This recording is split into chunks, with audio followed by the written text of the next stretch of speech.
All right. We'll let some folks trickle in from our waiting room here. There we go. Excellent. Thank you for joining us today, everyone. This is our live retail roundtable about navigating the impact of credit surcharges, what indie retailers need to know, given a couple of news stories that came out last month. Definitely want to thank our friends at Payrock and Heartland. We have Sheridan Miller from Heartland and Chip Langdon from Payrock. Before I get to our wonderful panelists here, though, I did want to do a little bit of housekeeping. So we have the Zoom panel here. This is actually going to be an open forum. So we're encouraging all of our attendees to ask us questions at the end. So if you look right down there on your Zoom panel, there's a Q&A button.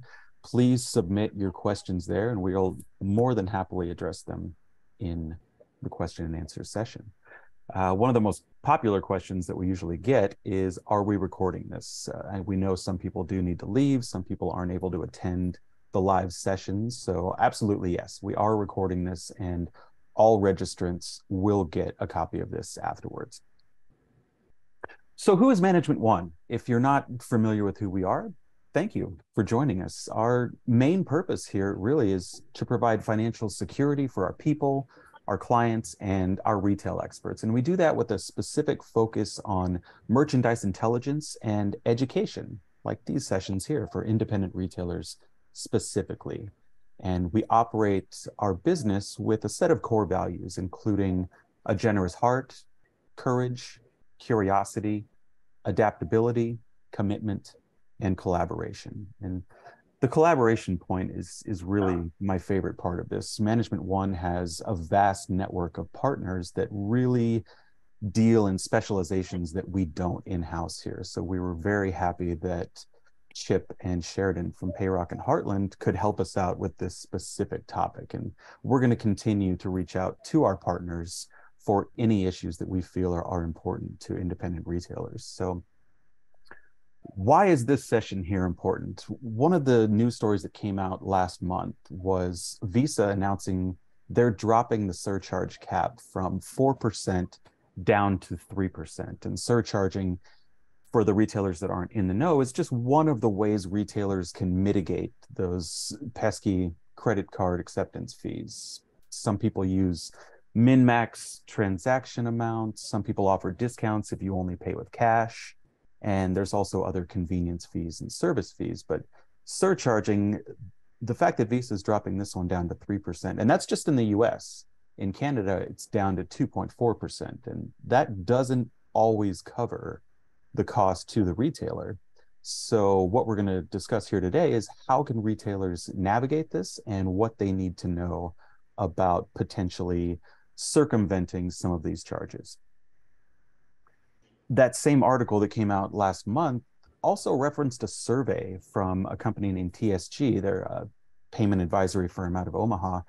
And this was the most telling thing.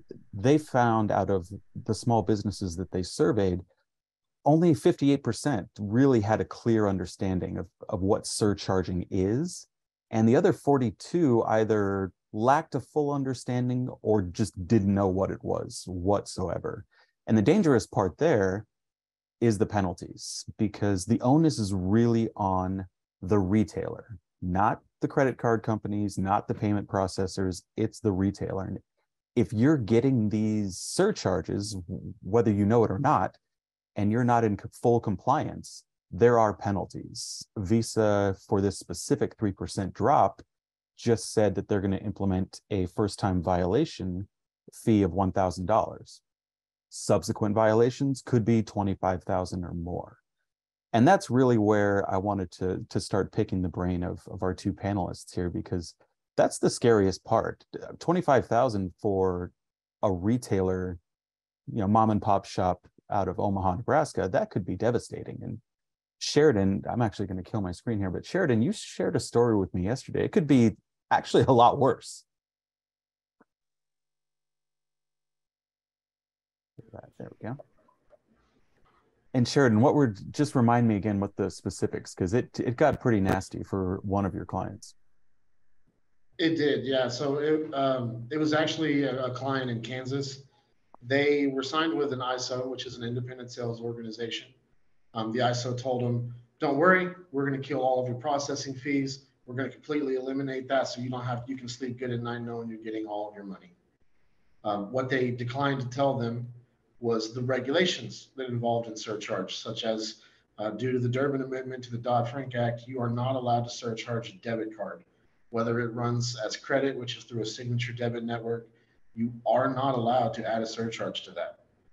They were just running business as usual. Every card they put into their terminal, it automatically applied a 4% on. They were good to go, they thought.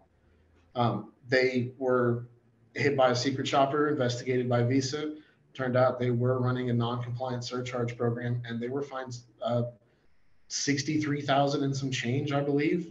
And that was honestly that was the judge taking it kind of easy on them because it could have been quite a bit heavier. But for a business that only does 150,000 in gross revenue a year, how Yeah. do you just drop $65,000 in penalties?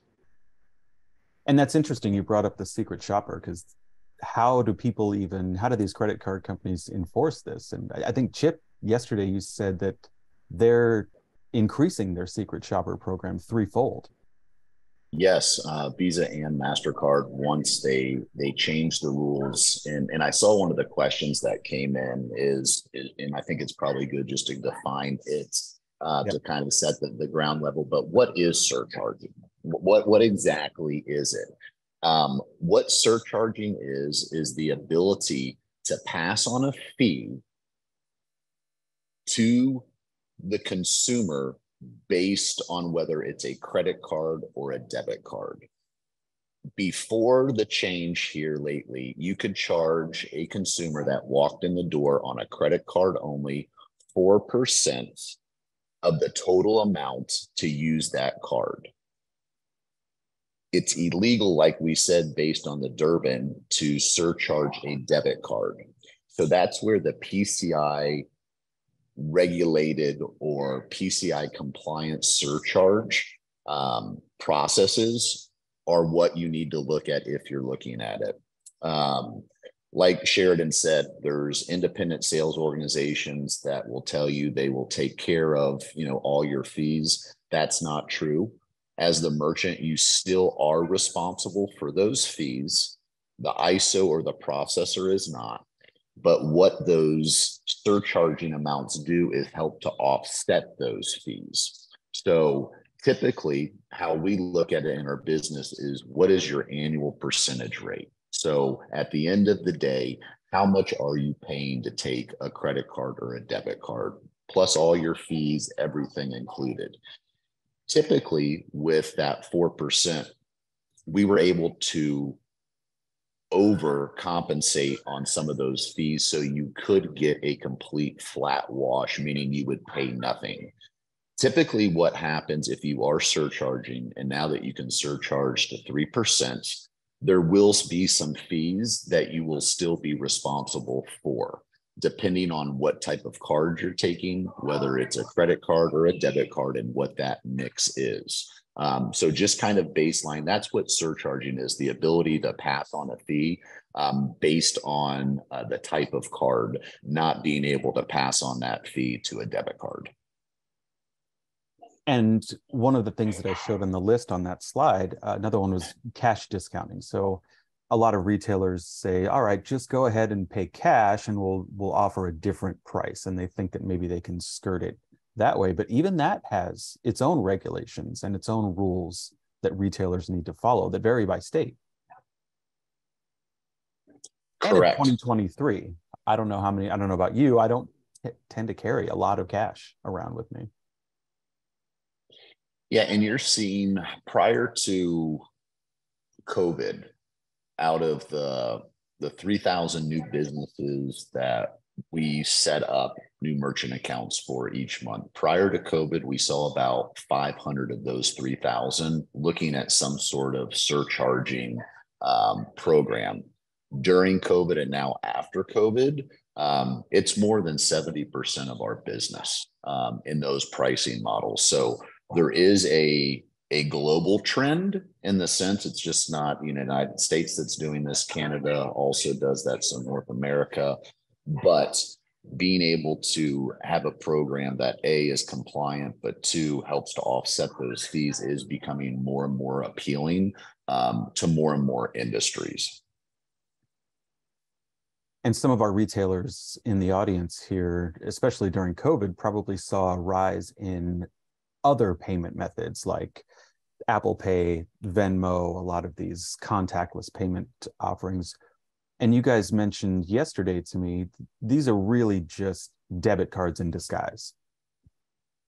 And they have to be compliant with any of the rules and regulations that these cards offer for debit cards. So don't think for a second that you're going to be skirting them with some of these other payment methods.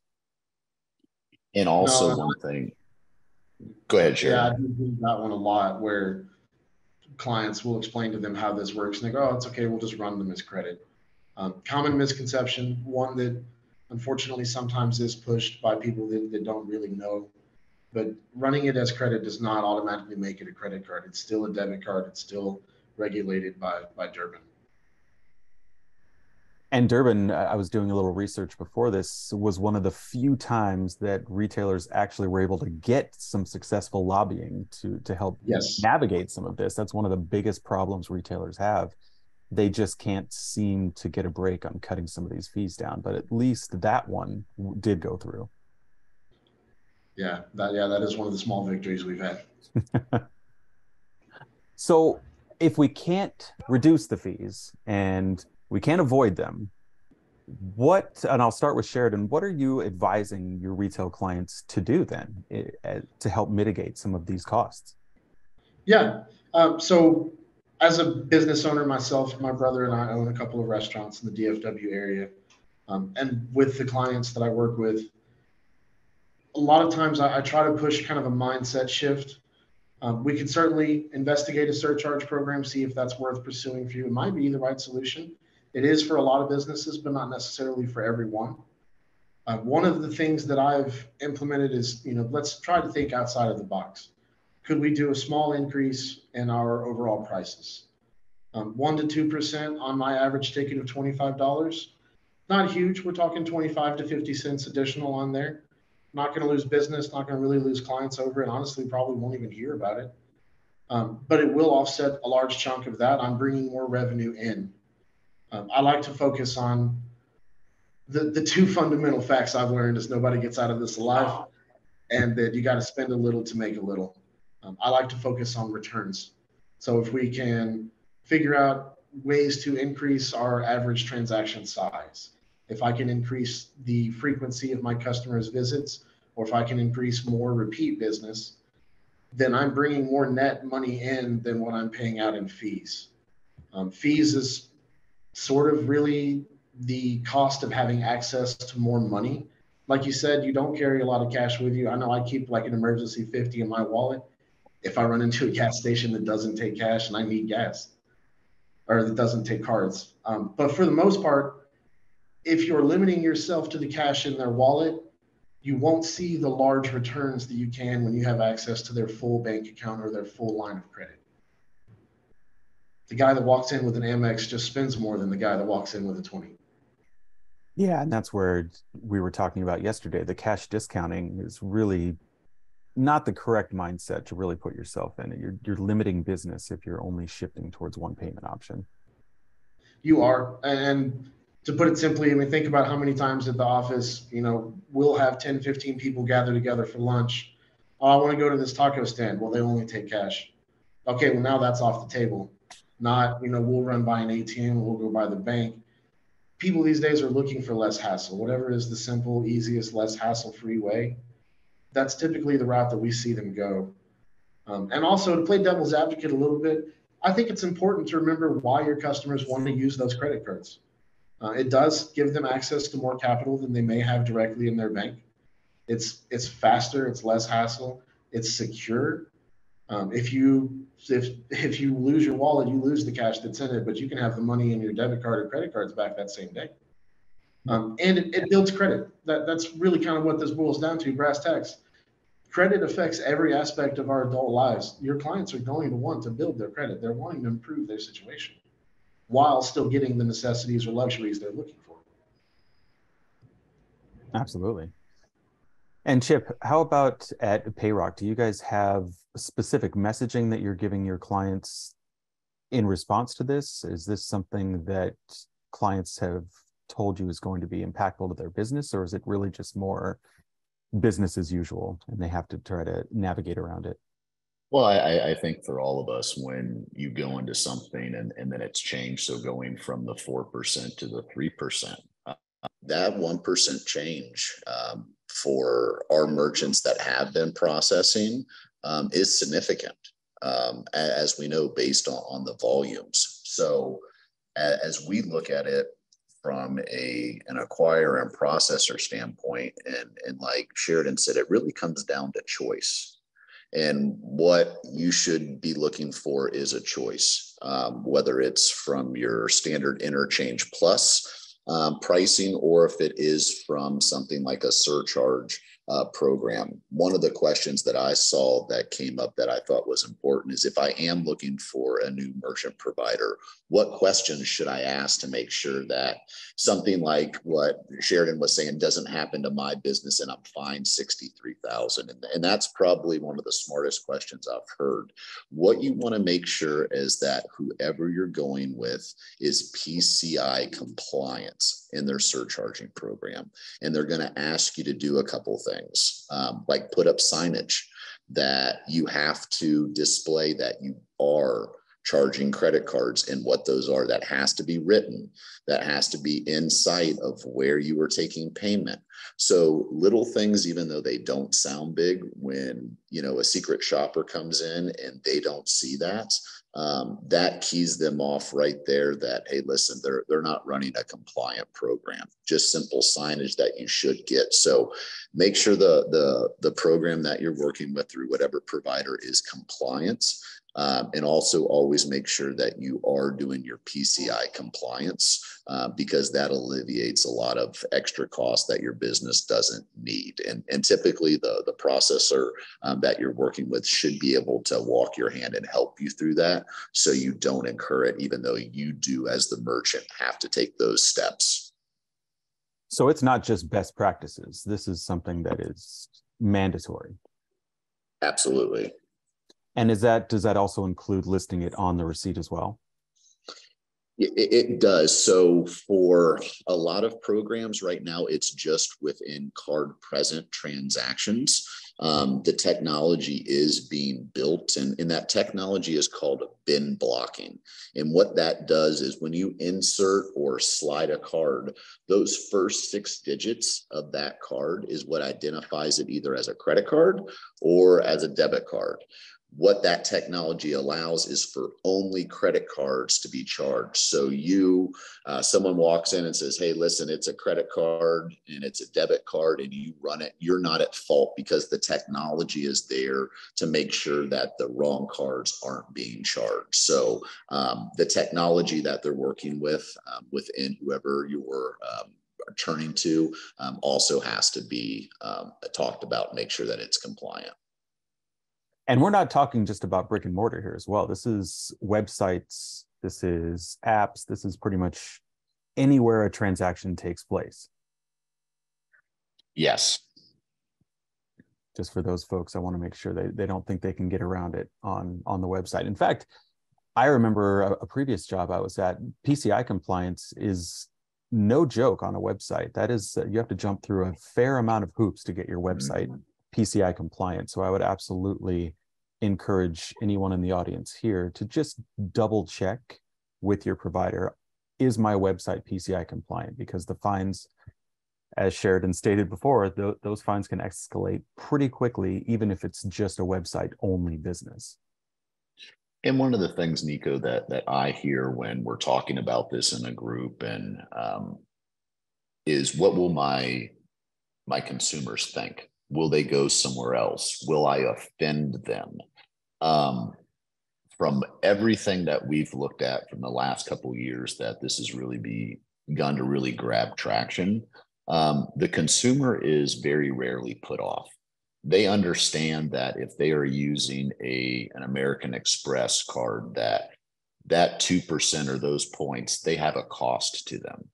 So all you're doing in a surcharging program is giving the consumer a choice on whether or not they want to get points or whether or not they want to save money.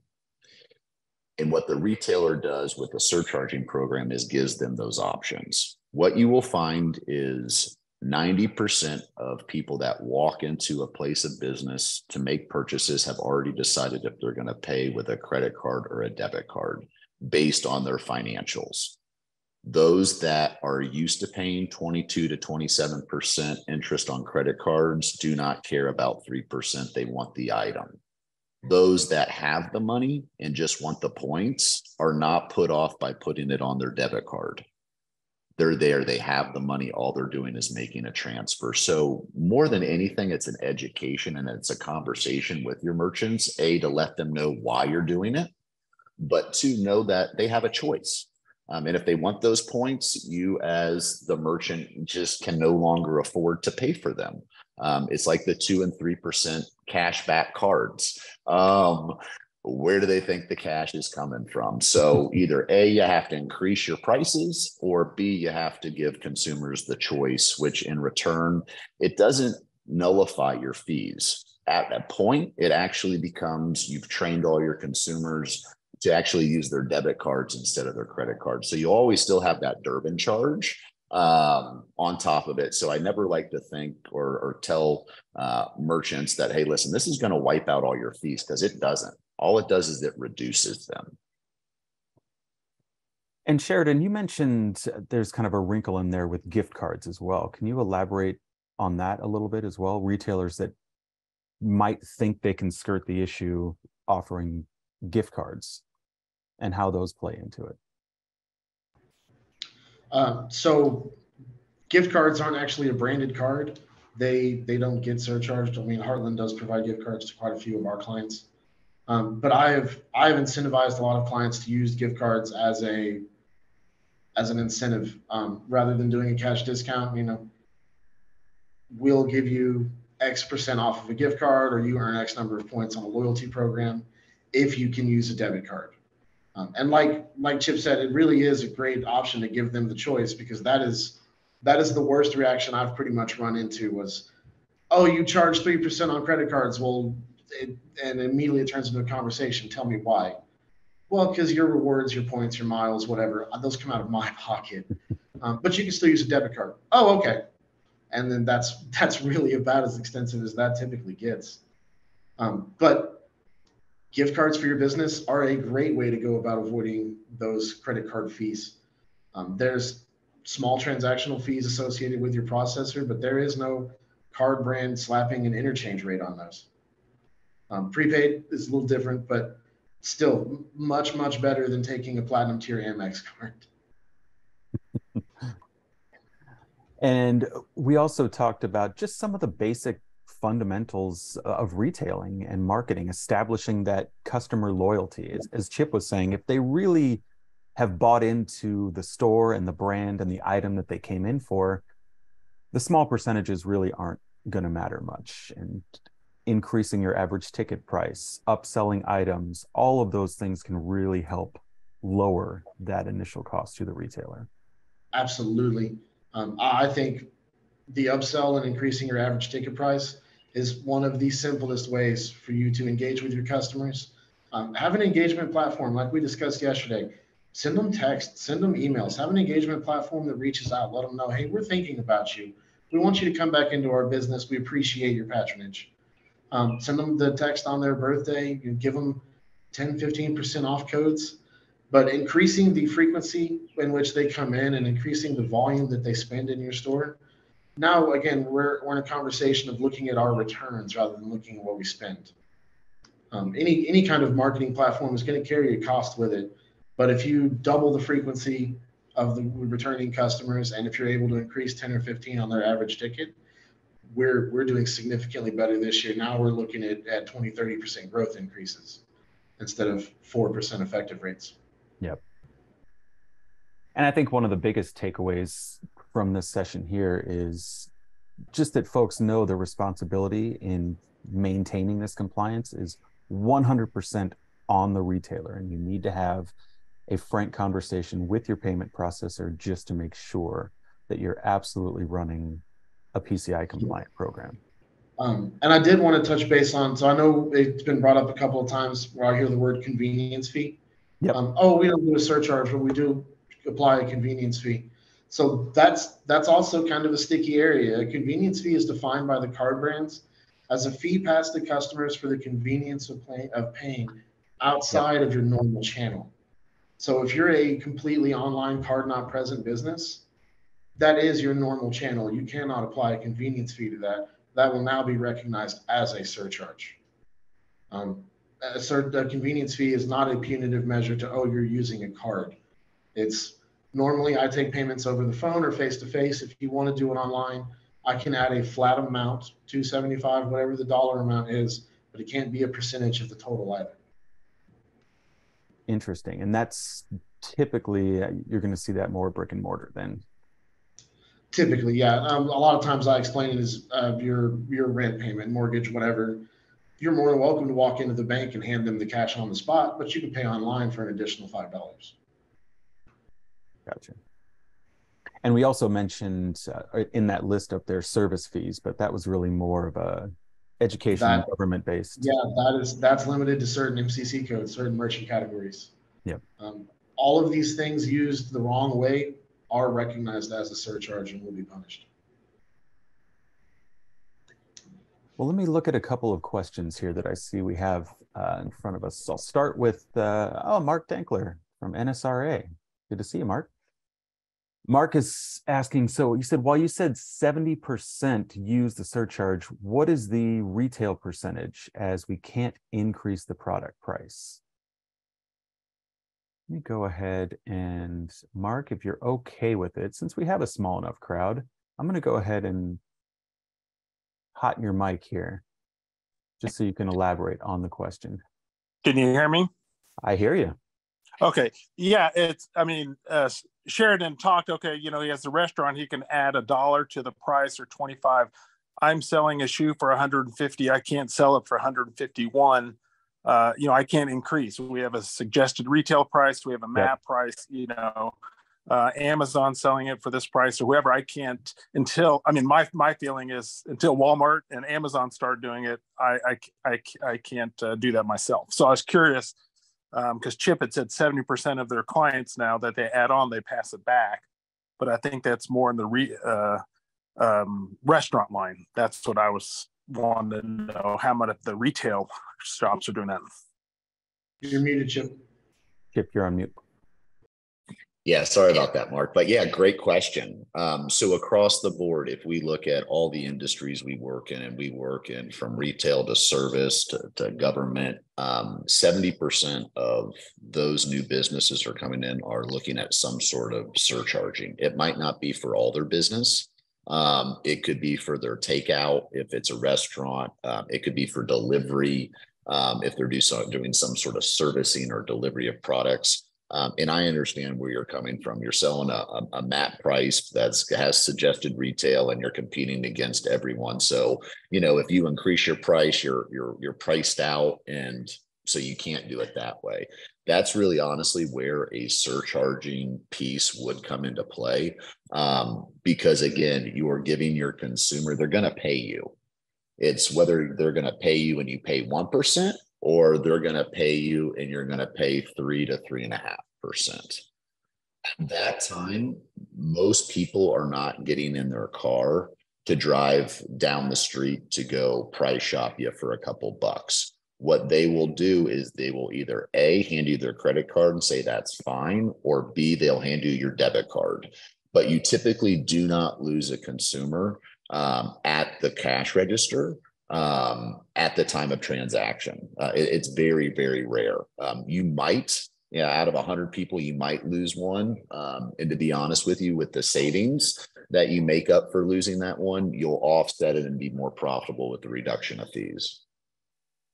Yeah, 100%. That is definitely one. If you're dealing with MSRP and competition like that, surcharge is an easy implement.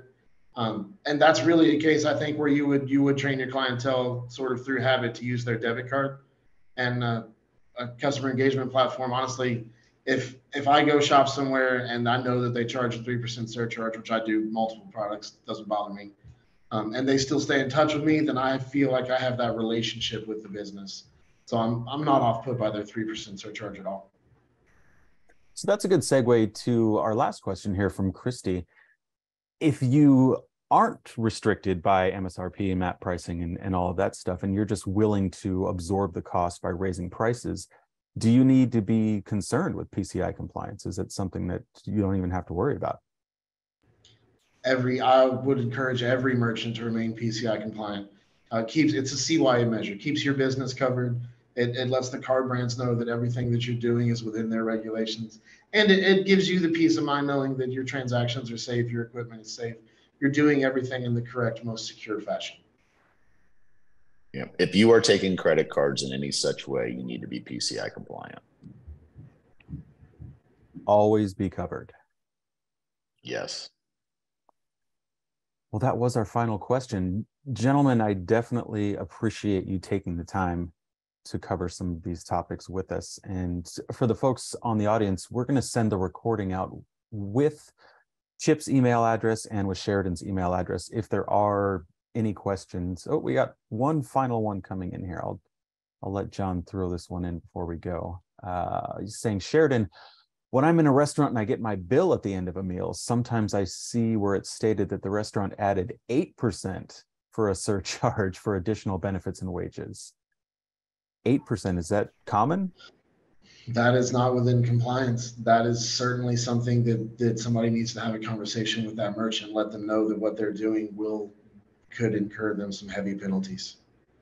A gratuity is one thing, 18% gratuity added for parties of 8 or more. Those are leeways. Those aren't areas where you'd be punished for that. But if you're adding a surcharge for the cost of business, it cannot exceed that. The surcharge, you cannot exceed the cost of acceptance is really the way it's written. That's one of the biggest reasons that they lowered the cap from 4 to 3. Yep. Your business shouldn't charge a surcharge and make profit on that. So if you have any other questions that we didn't cover here in the live session, as I mentioned, we're going to include Sheridan's email, Chip's email. And again, we thank both of you guys. We're going to continue to reach out to our partners and develop sessions like these to tackle some of the issues that retailers care about. Thank you so much, guys.